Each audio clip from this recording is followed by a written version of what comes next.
Hello সবাই, আজকে আমি আপনার সঙ্গে শেয়ার করব একটি হেলদি ব্রেকফাস্টের রেসিপি। খুবই উপকার, অনেক টেস্টিও। আমি এখানে ডিম নিয়েছি আর গাজর, রাঙা আলু হাফ সিদ্ধ হওয়ার পর আমি এখানে টমেটো দিয়ে দিলাম। স্টিমে খুব ভালোভাবে সিদ্ধ হয়ে গেছে, এবার আমি নামিয়ে নেব। ডিমও হয়ে গেছে,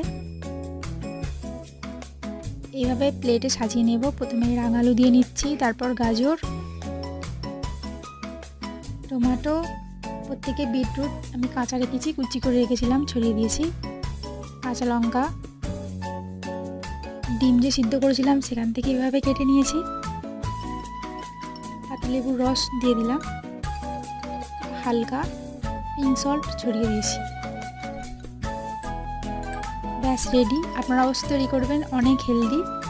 লাইক করবেন, শেয়ার করবেন, ভালো থাকবেন। ধন্যবাদ।